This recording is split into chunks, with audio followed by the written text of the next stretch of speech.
Welcome to Plato's Cave. I'm Jordan Myers, and today we are going to take another step towards escaping the cave by actually rewatching or re-listening to an old episode that I am transferring over from my other show, That's BS. So as I said before, this show is basically the new start to anything that I'm doing related to philosophy, and that show is continuing to be a political show, a show about society, culture, a more laid-back discussion show. So this is an episode that I had previously done on That's BS, but I think it's relevant to this show and its topics, and so I'm going to carry it over. So here it is, and I hope you enjoy this episode. Welcome to That's BS. I'm Jordan. I'm Brian. And I'm Adam. And today we're doing a part 2 of what was I thought was a great part 1 that we did 2 episodes back on Aristotle and Aristotelian virtue ethics. So maybe we should do like a real quick recap of what we covered, and then we can go into, because we started to, at the very end of things, we opened up a lot of tensions between Aristotle's train of thought and some other ethical ways of thinking about the world. So I don't know, to kind of give just like a brief overview for people who may have not seen the first episode. Basically, Aristotle is the locus of his ethical concern is centered on living a good life and maximizing something called eudaimonia, which is I don't know, how, after listening or after partaking in our part 1, how would you guys describe eudaimonia at this point? In like layman's terms. Just sort of maximizing virtues. And importantly to add, it's maximizing virtues, but it's cultivating virtues in a way that is associated with action. That's a huge part of Aristotle's ethics, is living an action-based ethical life, and it's basically making yourself into a more virtuous person with a better state of character. So basically, it's he has this virtue of the mean, or a doctrine of the mean rather, that's pretty famous, and it has every virtue is on a spectrum in between 2 vices. And each vice is either an excess or a deficiency of a virtue. And what was interesting, and what we sort of came across a possible dispute with Aristotle on, was we were considering if some of his more specific statements were wrong. For instance, he says that some things are not part of a spectrum, that murder of innocence, for instance, or rape or thievery or something like that is always wrong. And in that sense, he aligns pretty closely with Kant and a deontological view of the world. But we were sort of beginning to question whether or not we totally agreed with that. So Adam, you were sort of the first person to question if we really did buy everything Aristotle said. Because, I mean, the three of us, I think we all very much liked what he had to say. Right? Oh, yes, certainly. Mm-hmm. But we were sort of considering whether we could find anything that his ethical philosophy didn't really cover, or if there were kind of corner exceptions. So Adam, do you have like any, do you want to like flush out that thought anymore that you kind of had at the end of last podcast? I mean, I could just sort of reiterate it. I mean, that's fine. Yeah. I mean, the idea that something like, even something as crazy as the killing of innocents, I mean, it strikes us, at a first glance as inherently wrong under all circumstances. But I'm not convinced that's necessarily the case, especially from, a consequentialist view, right? I mean, you could say that if human well-being overall were to be maximized through, an action of killing, say, 2 innocents, and just people who are listening, I give an example so it doesn't sound completely ridiculous. You know what I mean? Like, let's say something like, or like like bombing in in the case of a just war, Mm-hmm. right? Mm-hmm. So you'd be killing innocents in the process of defeating a greater evil. Yeah, I'm not making a statement on. you're putting it Wait, up. Yeah. I'm just saying, like, given a just war, Mm-hmm. you know, bombing would be justified to defeat whatever some great threat, right? Mm-hmm. Mm-hmm. And as as a result, you'd kill innocents.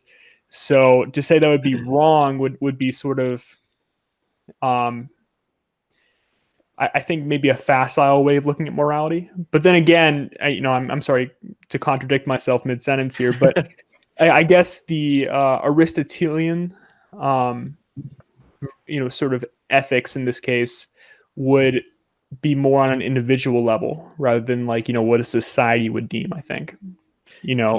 you know.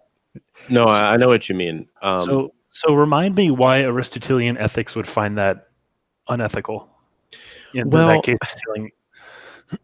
So I mean, I should make a quick caveat. We're the three of us are pretty freely interchanging the word moral and the word ethical, or like morality and ethics, and that's fine to do. Just as a little aside, I should say that I don't think Aristotle views his project as ethical philosophy. I think he views it as morality, and I'm not really aware of the nuance there. But in his time, that made a difference. Okay. I'm not fully aware. That's more of just kind of like an asterisk for the audience if they're interested in that. Mhm. I could just imagine the difference being between like ethics is more on a societal level. Like what you know Yeah. what I mean. Like what is ethically good. Okay. Should we is I don't know investigating embryonic stem cells Mhm. ethical for society rather than like moral. You know what I Yeah. mean? Like there is kind of like a difference in language there. And I think there's also a difference between the type of like the style of project you pursue also. So there's two philosophy is basically divided into two branches. There's analytical philosophy and continental philosophy. And analytical is basically everything that we discuss. It's about kind of being as rational as you can be, getting down to the hard cases of the matter, kind of like deciding like what do we think about this? What is the correct answer in this case, etc. But continental philosophy is more, it's more. I mean, the names almost give it away. It's less analytical, and I don't mean that in a degrading way. But I mean, you're familiar with like Stoicism and existentialism, things like that. Yeah. Those are closer to continental philosophy, and I think Aristotle is in the analytical train of thought, clearly, but he is the most continental of the analytical ways of looking at ethics, I think. Um, so that is all sort of a prelude to talking about. I mean, yeah. So to your question, Brian, Aristotle is definitely writing in very individualistic terms, and so that could be a jumping off point for a lot of criticisms of Aristotelian ethics as maybe not necessarily being incorrect, but maybe being incomplete. Um, so your question was, remind me again why Aristotle would think that action was wrong, right? Mhm. So it would take an unvirtuous person to kill an innocent on his view, and that would be something that would corrupt the character of that actor. So, for instance, this is a pretty interesting tension between something like consequentialism and Aristotelianism, because what about an action? Maybe let's try to make it a little bit more personal than Adam's example, although it was a good example. It was an okay example. It was on the top of my head. It was like It was a great example. Don't sell your sword. Yeah. What about something like? Okay, how about this? So, what about if you're given the opportunity to steal a large sum of money, and for a minute, let's let's forget about the idea that you'd be caught, because that's just that's self-interested. Let's get that out of the way. So you're presented with this very easy opportunity to steal a large portion of money. And you're not that very wealthy yourself. It hits home for us. We've college loans, things like that. So we're not in a position to donate a large sum of money. But you can, you're presented with this scenario wherein you could very easily steal a large sum of money and immediately send it to Oxfam, and thereby help a lot of people who you otherwise wouldn't be able to. Now, if you kind of think about that from a consequentialist lens and an Aristotelian lens, you could arrive at two different answers. I think the Aristotelian answer is pretty clear, where he would say, no, that's a wrong thing to do, morally speaking, because you'd be corrupting or degrading your own sense of virtue by stealing, and it's sort of a flat out stop. Now, I should add too that a deontological view would say the same thing, but for very different reasons. So if Kant was asked that question, he would say, no, you ought not do that, but not because of the virtuousness or not of the act and what it would do to you, but because that it would Kant would say it would deny or go against the categorical imperative, which he has rationally derived. And then the interesting thing is that the consequentialist could have. So I see a way that the consequentialist could have either response. He could say, yes, it's the moral thing to do, or he could say, no, it's not the moral thing to do. So I kind of put that forth. Brian? Okay, so maybe I'm misunderstanding Aristotle then. So I was viewing it that, okay, I agree with the idea that, it kind of weakens your, what's the language Your we're using? character. Morality, character? Okay. Yeah, It weakens your character on the front of stealing, but on the front of, because the end action is giving it away to people that need it. So aren't you then strengthening your character in one regard? So wouldn't it then align with Aristotle's view?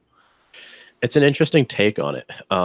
Aristotle appears to, and I should say I'm nowhere close to an expert on Aristotelian philosophy, but from what I've read at this point, it seems as though Aristotle is not wholly, but partially discounting the outcomes, and he's more focused on what partaking in a certain action does to the agent who's doing it, right? So it's a very and this is a criticism that can be levied against him, because you could say, like, look, I mean, Aristotle's way of looking at morality is great for just sort of like mundane life, but maybe it falls short for these big ethical decisions that sometimes we have to make. What do you think about that? Okay, I don't know. It doesn't. I don't know. It doesn't seem like it. I don't see how it doesn't. I still don't understand why what I said wouldn't be true, because I don't understand how scope at all affects this. So you're saying that you might view it as in terms of, like, so there's a vice that you're partaking in, which is, it's not greed per se because you're giving it away, Right. but you're doing an action that Aristotle flat out says is not part of a spectrum. So thievery. Yeah.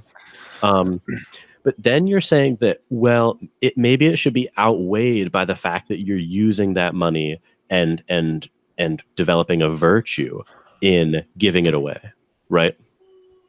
I wasn't even viewing Aristotle's. I wasn't even viewing this as in like a like, if there's any kind of positive within the action, I was using it as compliant with Aristotle's theory. Oh, okay. I wasn't viewing. Okay. I don't think that's the correct way to view it, but okay. So Jordan, I've been thinking about your question, and I think you are right in saying that the Aristotelian method does fall short in real ethical concerns. It really does, because when you have competing values, I don't think Aristotelian ethics really points you into, it doesn't tell you which route necessarily to take. You know what I mean? Especially, let me think, what's a good example here? How about, let's say, you are someone in charge of drone strikes, right? I don't know why I'm on this topic, but we'll just go with it. All right. Mm-hmm. So, I mean, so what are you valuing at that moment right there? So you're valuing your own virtues, which would be, you want to, preserve innocent life. You want to maximize well-being. So these would Mm-hmm. fall into what virtue would they fall into? Probably empathy, right? Mm-hmm. So, you want to maximize sort of like that empathetic curve in a way. But at the same time, your other competing value is the fact that you have obligations, and that kind of these obligations to your countrymen, to your family, to the soldiers out there fighting, right? So what sort of what sort of virtue would that fall under? Probably under loyalty, right? Mm-hmm. So here we have like empathy and loyalty sort of you kind of have to choose between the two, and I don't think Aristotle necessarily gives a good answer to which one you should choose between. Right. So I think that's kind of what Brian was talking about, actually. So you have kind of like competing values, competing virtues in sort of like a major ethical decision. Yeah, I agree with you that I don't think Aristotle lays out a good framework for competing values, or even between deciding, between a positive and a negative, like a value versus something you want to avoid. So I don't know. I don't know if this might be able to help us kind of clear things up, but there's this really interesting scale of different levels of virtue that's laid out in Aristotle's work. This would have been something excellent to have scanned that I could screen share, but I can probably explain it pretty well. So so basically, if you think about like an action or like a situation that you're placed in, there's kind of three variables that are going on, right? There's what you think is the right thing to do, there's what you want to do, and then there's what you actually do, right? Those are kind of the three corners of every situation, right? So this is a bit of a detour, but might help us kind of understand other questions that we have about Aristotle. So there is a scale from best to worst, and the best is something like just pure virtue. That is where what you think is the correct thing to do aligns with what you want to do, and you actually do it. So here's the example that we can kind of use. So you wake up in the morning and you go downstairs into your kitchen, and you have a choice of blueberries versus Twinkies for breakfast.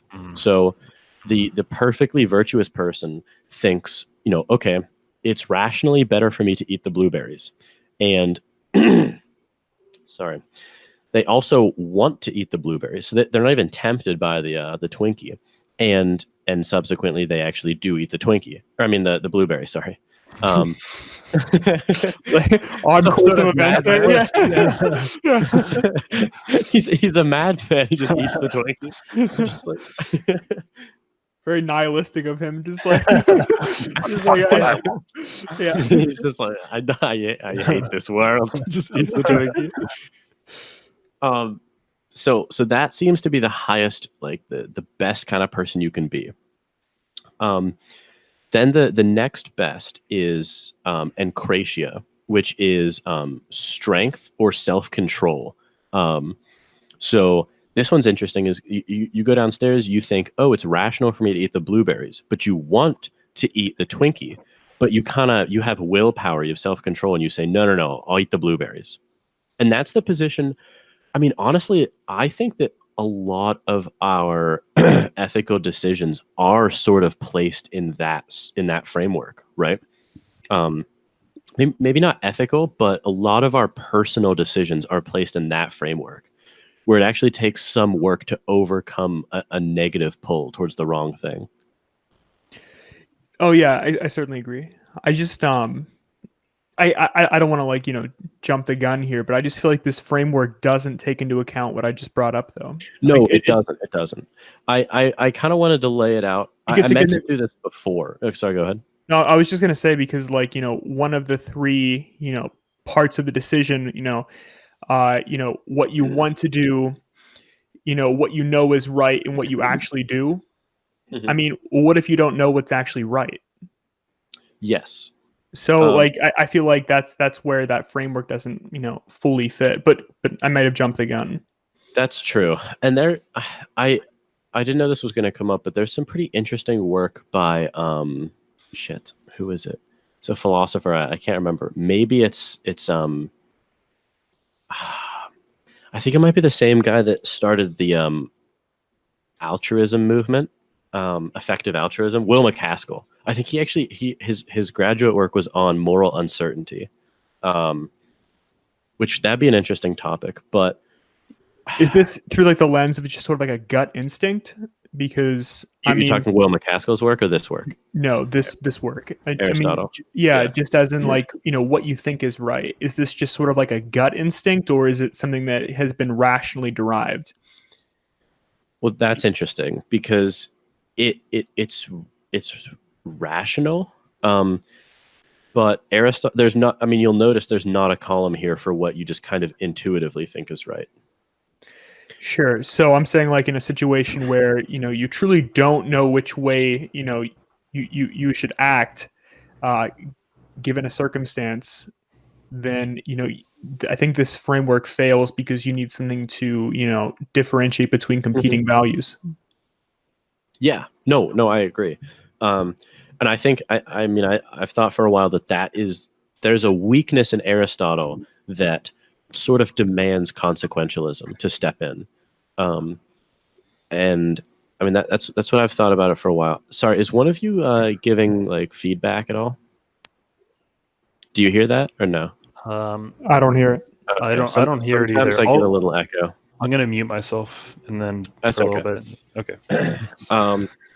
It's not that bad. Yeah. So I mean, that's a good point, Adam.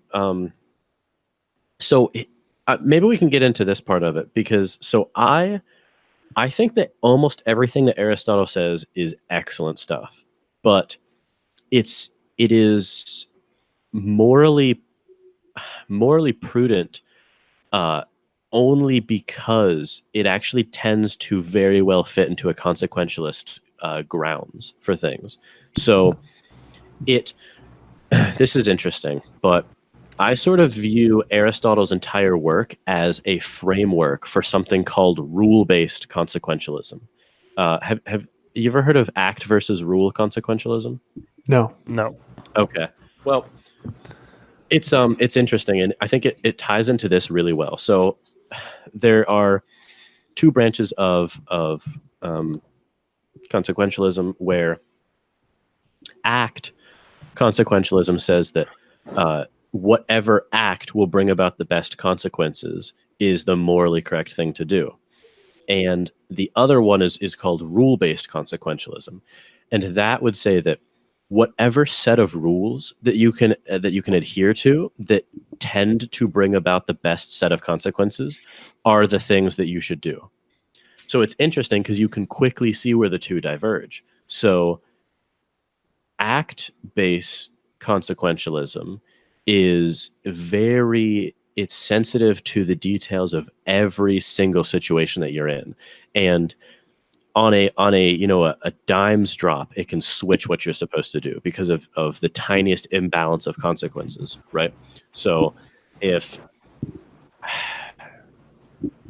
I don't know, I mean, if here's a perfect example. So have you ever heard of Peter Singer's like the shallow pond example? I want to say yes, but remind me of it. So Peter Singer came up with this thought experiment where, so pretend you're walking down the street, you have a brand new pair of shoes on, and they're $300, and there's this shallow pond right off the sidewalk, and you see a child drowning in the shallow pond. You would be a moral monster to not go just wade knee deep into that pond and save the little girl, right? And so on an act-based consequentialist grounds, you should always go and get the little girl. But what's interesting is that if you tweak the variables in that scenario just a little bit, an act-based consequentialist will flip his moral stance. So if, for instance, your shoes that you're wearing are these super rare limited edition like Louis Vuitton shoes, and you're actually going to you're going to sell them, and the money that you sell them for, you're going to donate to Oxfam, and you predict that you'll save 5 lives by donating that money to Oxfam. But if you wade into the shallow pond, you'll ruin the shoes and you won't be able to sell them. So you'll only save 1 life as opposed to 5. So an act-based consequentialist could say, no, like in this scenario, you actually shouldn't save the little girl because you're essentially killing 4 people. So that's act-based consequentialism. But rule-based might say something like, no. Like if you're in that scenario, it doesn't matter what you're on your way to go do or who you're on your way to go help. You have to save that little girl, no matter if you're going to sell your shoes to Oxfam or not. Yeah, I mean that's a tough one. I'd probably say, I think for 99% of the population, you would just 99.9% of the population, you just go save the girl. Yeah. You're not gonna watch a girl drown, or even like just pass a girl that is going to drown, just because you're gonna go save some people just by selling some shoes. Yeah. But it's definitely an interesting thought experiment when you put it that way. I mean, you are essentially condemning 4 extra people to their death if you save the girl, given these parameters.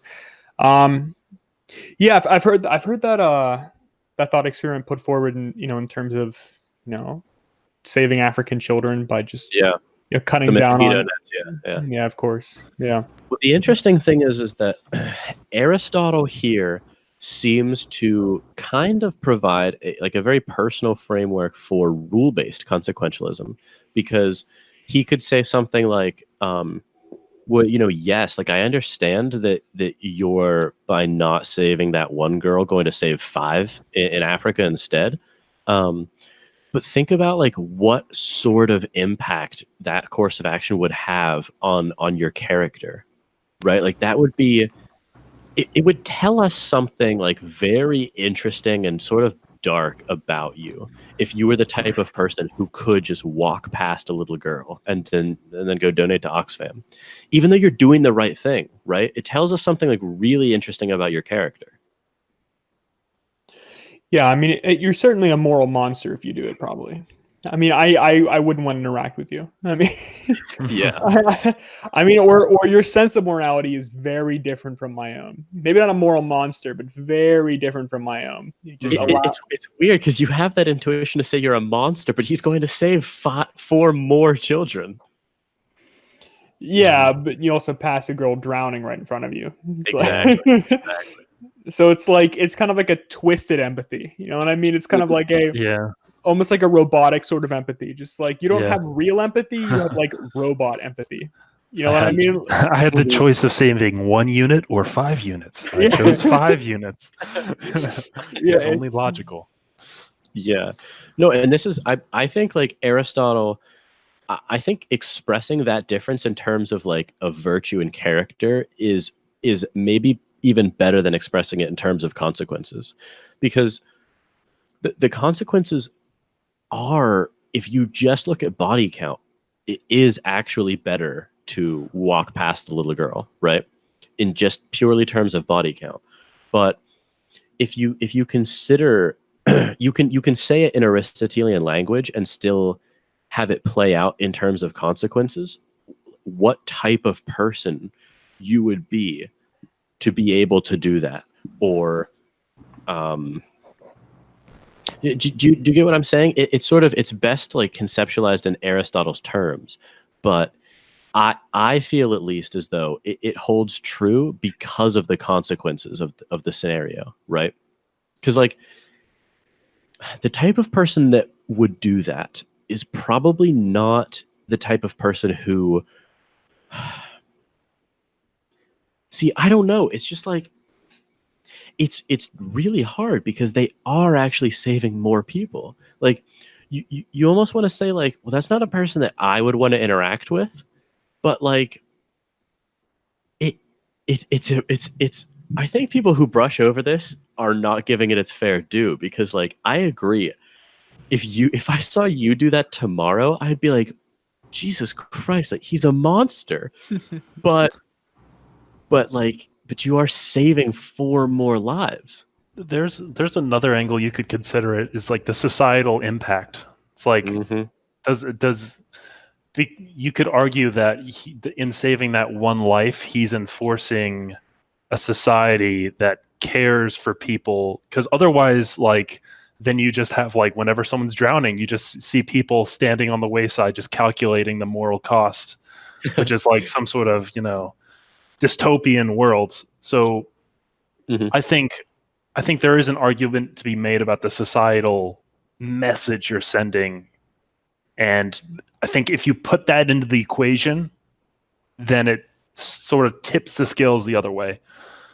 This is interesting. You're sort of inherently referencing. There was this study that was done that shows that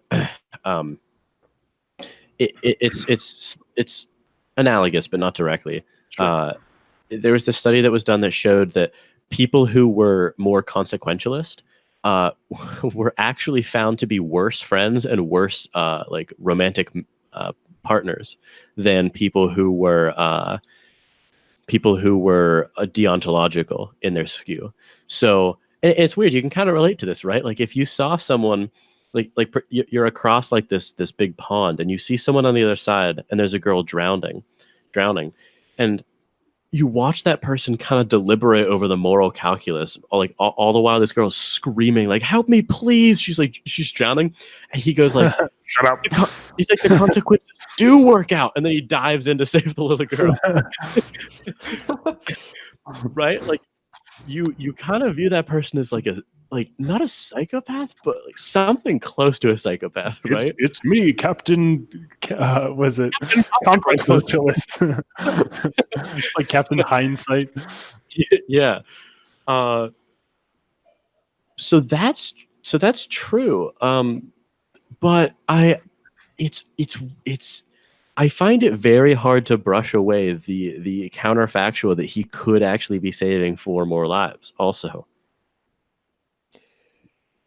Yeah, I mean, I don't think he's maximizing the empathy at that point. I mean, I'm not sure he's even capable given like, his character that the way we described it, but I'm not I don't think it's very odd. So for you in this scenario, Aristotle's concerns do outweigh consequentialist concerns then. Yeah, most certainly. I mean, like Okay. it's I mean, you're kind of a bit of a freak if you. I mean, you are just a very, I guess, logical in your thinking, but devoid of empathy. Mm-hmm. So, I can't describe that as being empathetic. Just like simply weighing 5 people that you've never seen. You don't know they're suffering, and they're sort of just like 5 imaginary people in your mind that you just know you're going to help save, because you know nothing about these people. You're like, statistically, I will save 5 people. So I'm going to pass by this drowning girl right in front of my eyes. Yeah. I mean, that's a very robotic way of thinking about the world. It is. So here's what I'm curious about then, Adam. I agree with you, and I think I know why I think that, but I'm curious to like kind of flesh out why you think that. So it seems to me like what you've just stated was there are some scenarios in which you value consequences more than character, and there are also some scenarios where you value character more than consequences. Is that accurate? Yeah. Okay.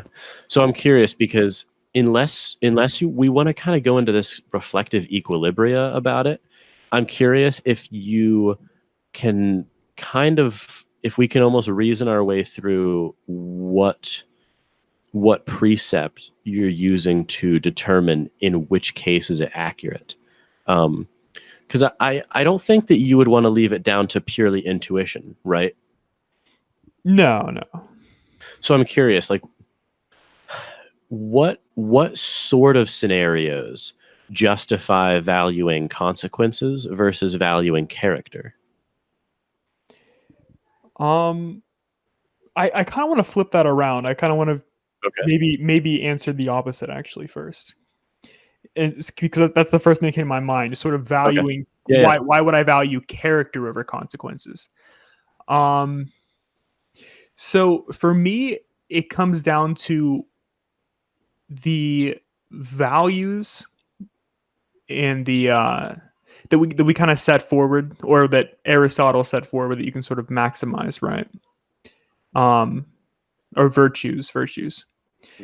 These are sort of inherently just human things to do. Like they sort of like embody our humanity. Like what's the best of being human? Mm-hmm.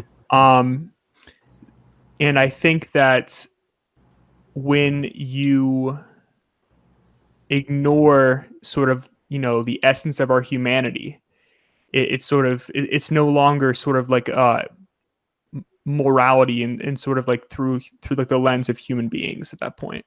It's not even human, right? So I wouldn't even call that like a sense of morality.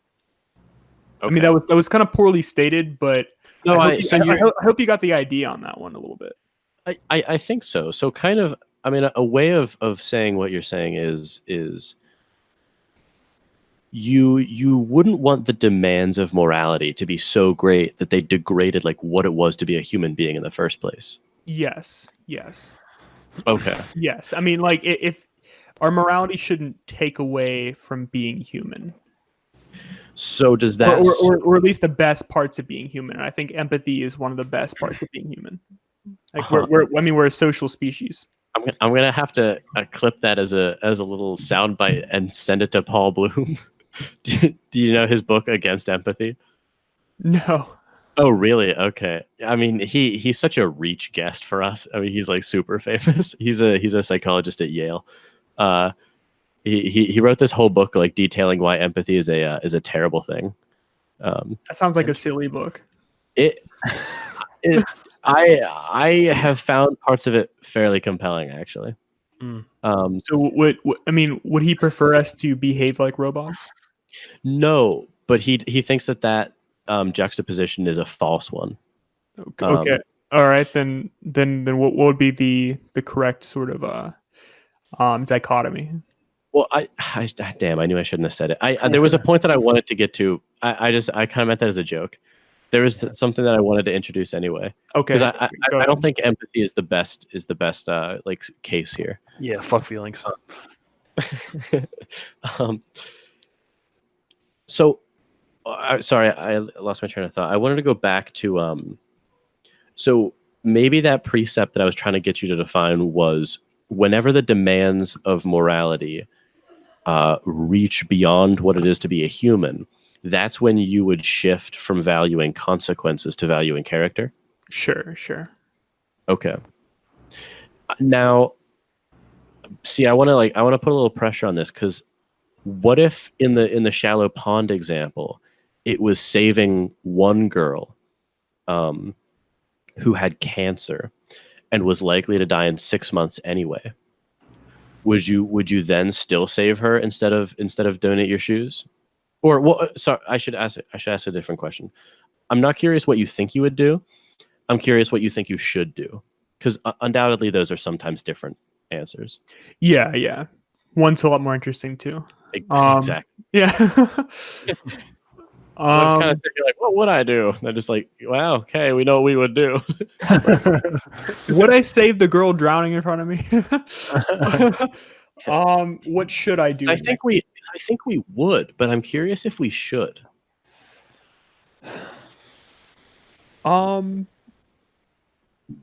Yeah, you should. You shouldn't watch a girl drown in front of you. Yeah. Okay. Yeah. What if she was going to die tomorrow, the next day? Would it still be correct to save her? Yeah. Really? Yeah, you should save the girl. You should. Now, are you saying? I'm just curious. Are you saying yes based on consequentialist reasoning or Aristotelian reasoning? Definitely Aristotelian still. Okay. I think you really just shit the bed when it comes to sort of maximizing like that ethical curve. Yeah. You really do. Yeah. Okay. Even if she's gonna die 10 minutes after the fact, Really? even 10 minutes after the fact, I don't give a damn. I mean, if you are not behaving like a human being at that point, it's not moral. Really? Yes. That's very interesting. So, okay. Now I was questioning whether I'd bring these up, but now I think it's very appropriate to. Bernard Williams is this philosopher. I think he's passed away at this point. He definitely did. I think he wrote these in the 18th century or 19th century, maybe. No, 19th for sure. So he wrote these. He wrote this critique of consequentialism. That is, it's very relevant here. Have you ever heard of George the Chemist and Jim the Traveler? No. Okay, there are these. It's very good thought experiments that are meant to show that Adam's critique of consequentialism is true for almost all consequentialist reasoning. So let's start with George the Chemist. So imagine there's this guy named George, and he's a PhD in chemistry, right? And he was working as a professor, but he got fired due to no fault of his own. But the department was just downsizing. The college was kind of going under, and he lost his position, right? So he has a wife and a kid at home, and they're really struggling to make ends meet. And he hasn't been able to get a job just because the job market's terrible, and he there's a lot of pressure being put on him from the house because they're starting to not be able to really afford to send their daughter to school anymore. Like things are getting really tough at home, and but they're making it work for now, but they don't know how long it's going to hold out. And one of George's friends comes to him and he says, "Hey, I actually have a job that I'd like to recommend for you, and it's a chemical engineering position at a biological weapons developmental factory." And George is super opposed to biological warfare. He thinks it's cruel and inhumane. But what's interesting is that if he doesn't take this job, someone more competent than him and with more zest for the job will take it instead. And this concern is even kind of creeping into his friends offering him the job because his friend doesn't even really agree with what he's doing. So what should George do in this scenario?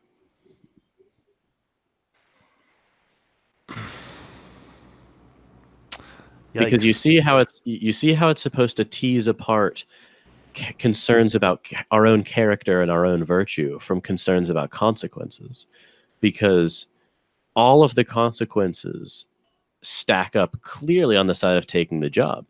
It would provide a great income for him and his family. They would get out of this terrible financial situation they're in, and he would actually be decreasing the efficacy of these biological weapons that he's so opposed to, because he could do just kind of a mundane job, just kind of let things pass. But the competitor for the job has a real zeal for what he's doing, and he's smarter than George, so he's going to actually do a better job at creating these weapons. Yeah, I think in light of the competitor, you take the job. I think without the competitor, you don't take the job. Interesting. So here you're valuing consequences over character. It almost feels like a duty. It doesn't feel like, I mean, not that you should be happy with every moral decision you make. That's not but it almost feels like it's his duty to do so. Like if it wasn't the case that, let's flip this on this head. Let's say that the competitor was incompetent.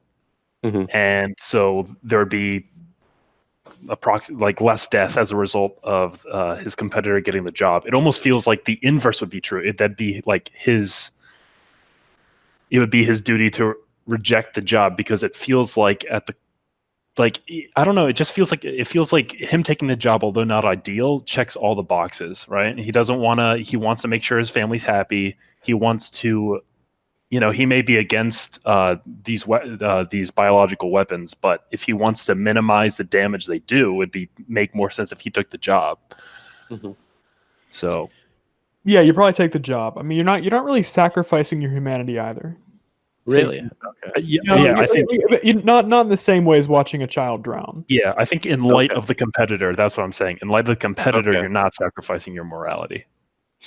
I mean, I just thought of like a very twisted, I mean, we have discussed, like the trolley tracks, moral dilemma like 10 times on the show at this point. Yeah. But I was thinking of just like a very twisted version where, I mean, you're sitting in front of the one person on the track, but the 5 other people are not in view, right? So would you pull the lever at that point? Which is basically the child problem, yeah. Sure. But I mean, so thinking back to it, I guess wouldn't pull the lever if I was sitting right in front of the person and I was going to watch them die. You mean kill the one? I probably wouldn't kill the one if I was sitting in front of that. Really? I don't think I would. But do you think that's the right thing to do? Do I think that's the right thing to do? My gut tells me no. Okay. So I once again, it goes back to like kind of just you're really sacrificing so much more in the process. Like, what are you saying is the correct thing to do? I'm just confused on what you're saying. The correct thing to do is to allow the trolley to continue to kill the 5 people. Really? If you're just sitting there and watching that one person, but you can't see the other 5 people. Really? Okay. I think I would very strongly disagree with that. Why? So I don't think that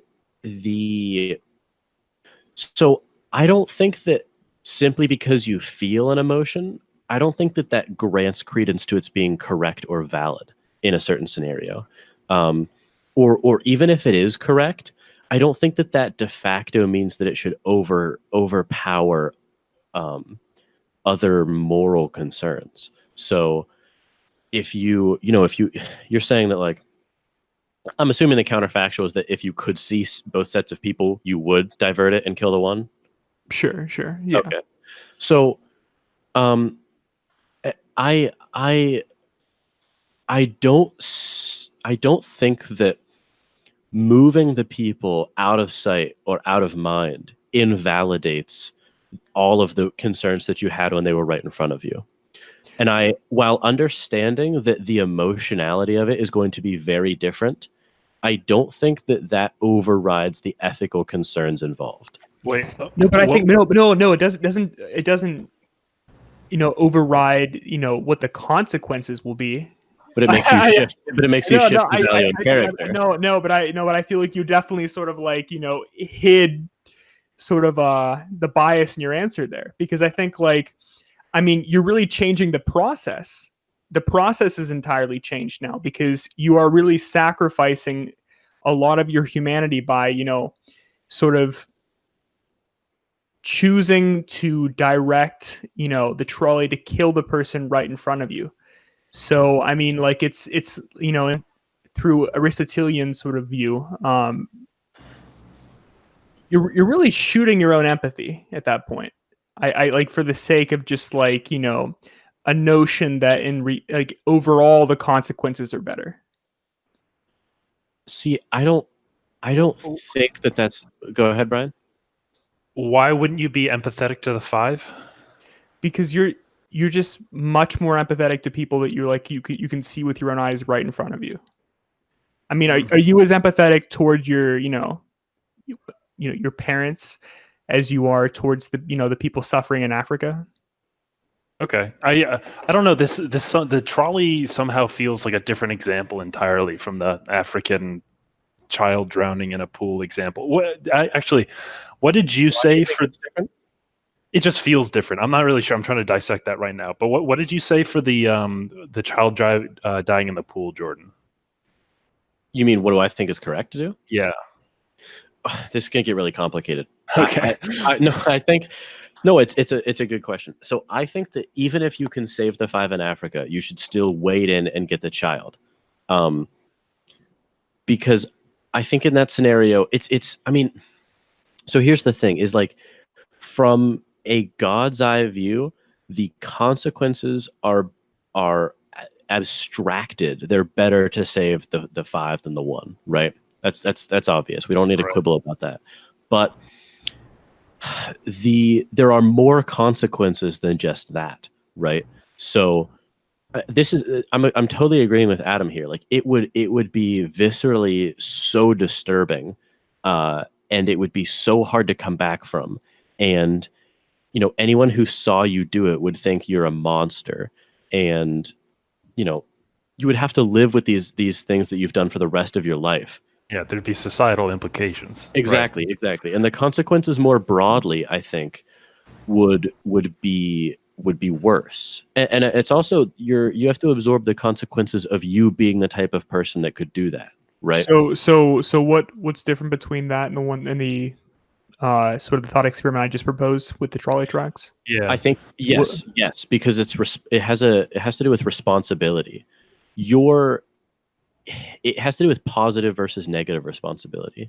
You are much more positively responsible for the people on the tracks than you are the 5 children in Africa. Why? Well, because you're abstaining from doing something in the drowning girl case, but you're taking a positive action to not flip the switch when it's right in front of you. No, you're abstaining from flipping the switch. Yeah, but I view that as sort of a positive action. No, but that you're just defining as a positive action. You're abstaining from flipping the switch, and you're abstaining from walking to the whatever you're going to sell the shoes. I think there is a meaningful difference there, though. I think there is a meaningful difference between those two courses of action. Okay, make the distinction.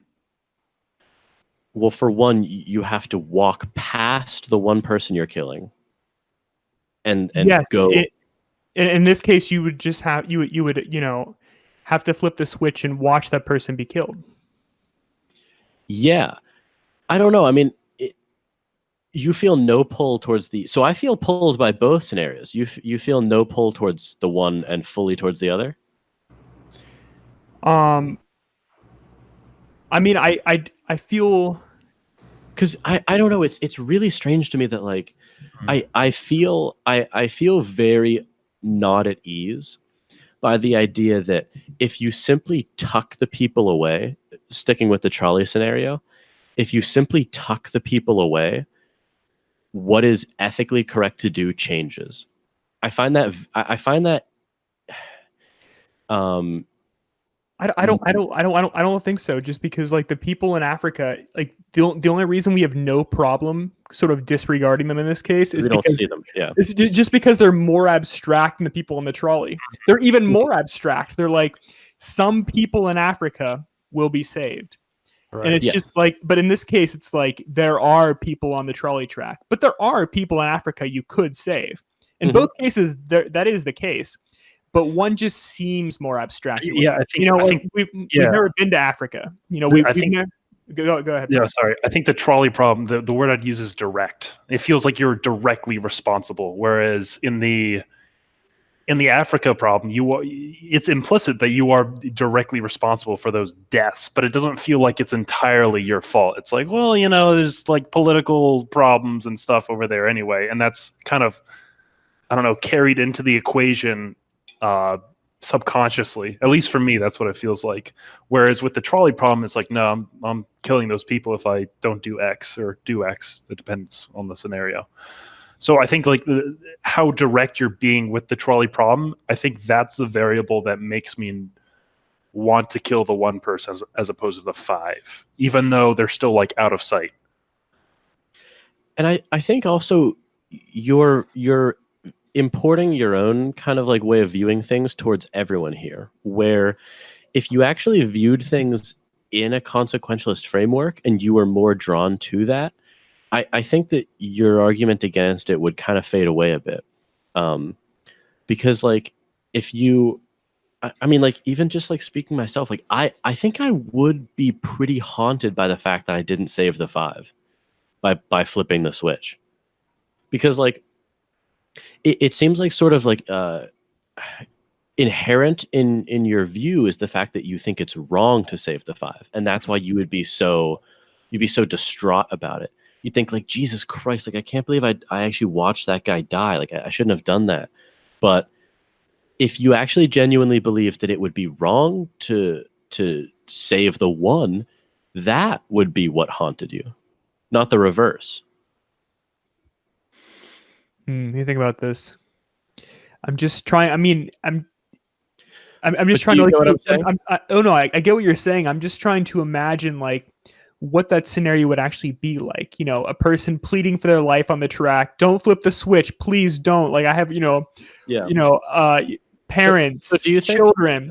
Like there's someone pleading to me, crying their eyes out on the Okay, track, wait, and wait, I'm like, but there are 5 people that I must save.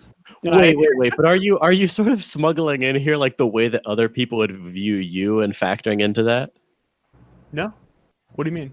I'm talking You about. just- I'm But just you talking just about. painted that picture of like mothers and children like staring at you, like thinking you're a cold killer. No, Like, I think that's no. what he's saying the person would be saying. And Yeah, those, like in a real scenario, someone would be Right. like, pleading for their life. sure. like, I was trying to ask, like, I was trying to question if we thought that those were like, I'm not saying that they're not descriptively true. Like, of course, like people would in fact be feeling that, but I don't want to give. I'm not sure that I would want to commit like the naturalistic fallacy and say like anything we do feel is what we should feel, right? but like, yeah, I don't think you're fully getting my point here. I'm just saying like the less human you make it, Yes. the more consequentialist it gets. For example, like say that person like wasn't pleading for their life. Say that person was, bound and gagged, so they couldn't even look at me, right? Wait, what? I said, or maybe even more compelling, just like a stoic who was sitting there just like accepting death. Exactly. So the point where I'm just like at that point, I really am just comparing the numbers. So you're right. Like with the greater humanity of my of my personality out of the picture, yes, I will be looking at it in more of a consequentialist view. But I'm just saying, like the more human it gets, like the more social interaction between people, or just interaction between people, like the more I sort of veer toward like Aristotelian. But I'm asking you to kind of define when that's valid, though, because we're sort of throwing up cases here. But I think that I would want it to be more than just purely like gut intuition.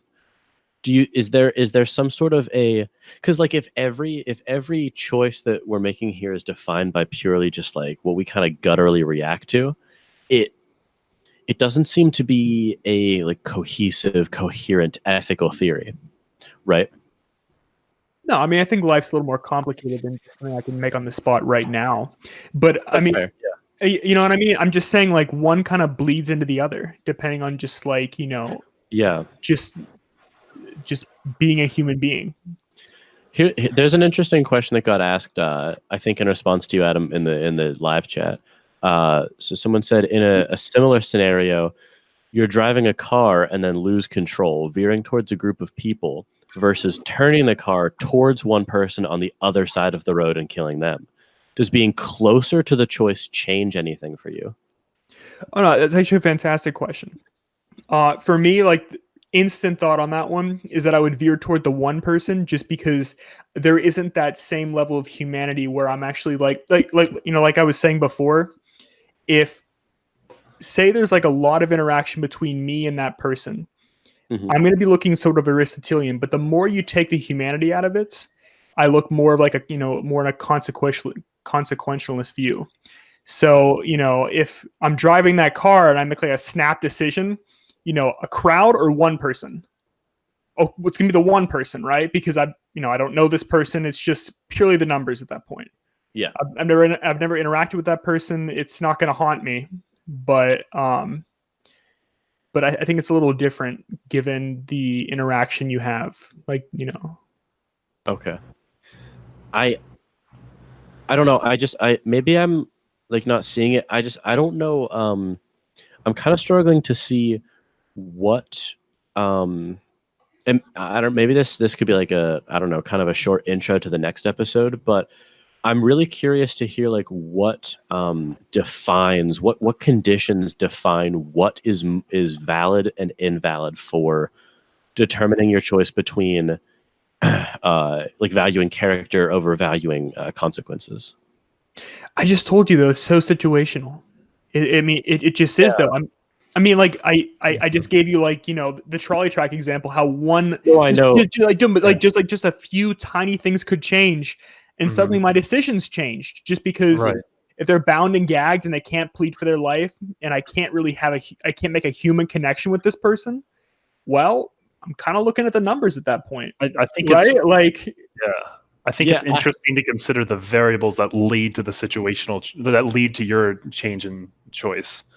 I think it'd be interesting to pin down because I think it does sound like the closeness to the people, because you do get that interaction like you were talking about, does impact your decision, and it makes sense.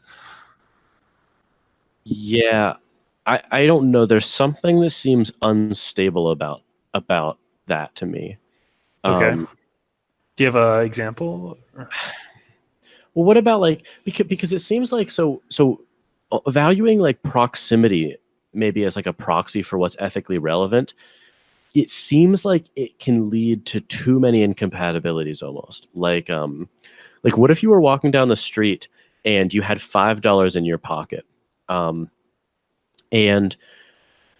you actually intended, okay, how about this? You intended to give that $5 to a person 10 blocks down the street, 20 blocks down the street, who you saw the previous day, and they're in rough shape. Like they don't have shoes. You can tell they're sleeping in like a sleeping bag, and it's the dead of winter. Like they could really use that $5 just I mean, for anything at that point.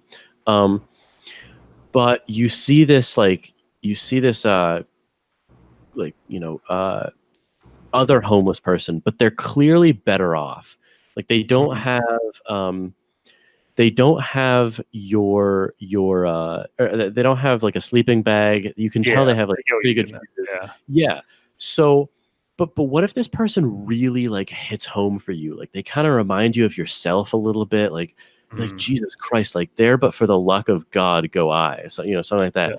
And the proximity triggers your empathy, and you give it to that person instead of the person who it would have made more of a difference to.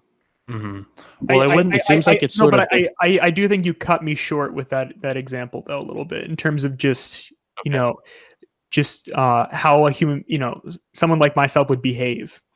I'm not going to just, you know, if I went downtown to give money to someone, I was compelled to do this because, you know, this person made an impact on me in the first place for being in such desperate shape, but then I'm suddenly just swaying in the wind. I don't know what to do. And then suddenly I see someone that reminds me of myself and I have to just hand over my $5. I think that seems like maybe a facile way of a bit of a straw man,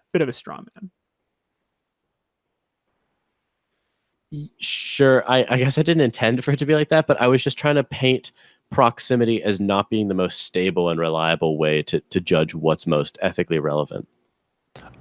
I don't think it's the only variable. I think it goes into the pot, but I don't think it's the only thing by which.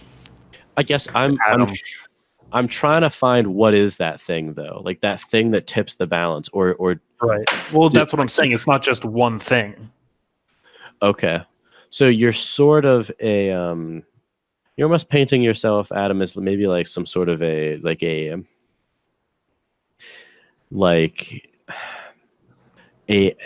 technical term for it would maybe be something like a moral realist who's like a pluralist about what value is relevant.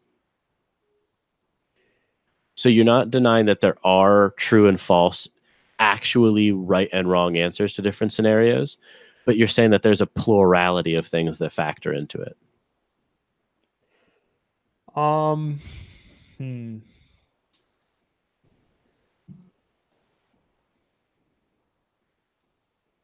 because like I'm not even sure that I would even agree at this point that there is a right and wrong to everything.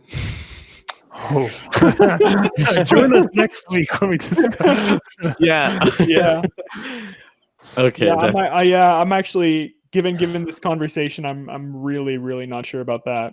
So That's triggered. No. yeah. Kidding. I would definitely describe myself as an ethical realist or a moral objectivist. That's interesting. I know we kind of have a hard stop on time. Maybe okay. So to kind of close out, okay. So Adam, that was a very roundabout way of maybe getting to the. We tended to focus on the converse of that, but the other side of that coin would be you're sort of challenging Aristotle and saying that there are some scenarios for you that they're abstracted impersonal scenarios that that would make his concerns about character invalid. Is that correct? And the counter to that is also true. Sure. Okay. Brian, what do you think about Aristotle at this point? Like, do you think Adam's critique is valid or not? Towards the end there, I started to. It almost feels like I understand where Adam's coming from, although I don't agree with it. So I would say his critiques are valid, but they wouldn't align with my own morality, I think. Okay, that's fair. What part did you differ with? I think the proximity part. That it's not the only variable, like I said before, that I think Adam prescribes to, but I don't know. It'd be interesting to really suss out the other things that, if we could at all, that Adam, you feel like you are pulled by. Yeah, I guess like I'm just sort of I don't know, Adam. Maybe think about this, and we can open with this before we do whatever topic we're doing next. But like, I'm curious for you to lay out the conditions wherein it's valid to value your own feelings and your own character over the consequences. Do you get what I'm saying? That'd be interesting. Yeah. Yeah, I mean, I'm thinking about this now, but like, I'm not sure there's like a defined moral framework to it. I'm not sure you could live by like a defined moral framework. Just considering like the way I've been thinking about this now. I don't think I could fit within just like a framework that would always work. Maybe, but so irrespective of whether or not you could follow it, because so I mean, for me, like what is like being an ethical like realist or like an objectivist, I would never claim that I can follow what is correct all the time. But that doesn't mean that there is something that's correct. But that doesn't mean I mean correct with like respect to what though? Right? I mean like with respect to like morality. No. I mean like there are competing, sort of ideals here, right? So I mean like going back to the trolley stop example or trolley train, whatever example. I really am valuing just my character in the moment and sort of that connection of humanity that I, like the degree that which I, sort of interact with the person. Mm-hmm. And you wouldn't value that as much. And so it's like, is this right with respect to what? Yeah, we definitely can't flush that out in 4 minutes, which is the time we have left. But it's a great segue. It is. I mean, the short answer of it is I everything for me is grounded in terms of consequences. And there is I do have an argument for why that's the case. And I do have an argument for why in certain scenarios, I mean, again, I think it even as much as I hate to say it, like mine does take an Aristotelian bend in that, I mean, making some of these hard choices, like walking past the child, right? That would be wrong. But it's in terms of consequences, because like if you kind of I don't know. Again, this really constitutes its own episode. But if you abstract things out and you look at like, I mean, morality at some point has to be. So I would probably describe myself as so sophisticated, but that doesn't mean it's not like that's a type of consequentialist. I'm not just saying like I'm sophisticated. I'm saying like that's a type of consequentialist, but a sophisticated rule-based consequentialist. That is my current position. Rule-based. Yes, not act-based. Yeah. I but definitely fall way more into action-based. Same. Okay. Way more into action-based. Yeah. Okay. It's Interesting. even hard for me to understand why you'd be rule-based. Yeah, we can explore this in another episode for sure. Yeah, sure. Yeah. But I mean, in summary, I still think Aristotle is great on like interpersonal issues. Oh, sure. Yeah. All right. Well, we should close this out, I guess. If you're still listening at this point, first of all, I'm surprised, and second of all, thank you. But if you want to learn more, you can visit our website at that'sbs.fireside.fm. You can go to our Patreon and keep us able to do these episodes at patreon.com/that'sbs. You can find all of these episodes on RSS feeds. They're available on whatever you listen to. And of course, comment for sure, like what you kind of thought about our arguments here in this episode.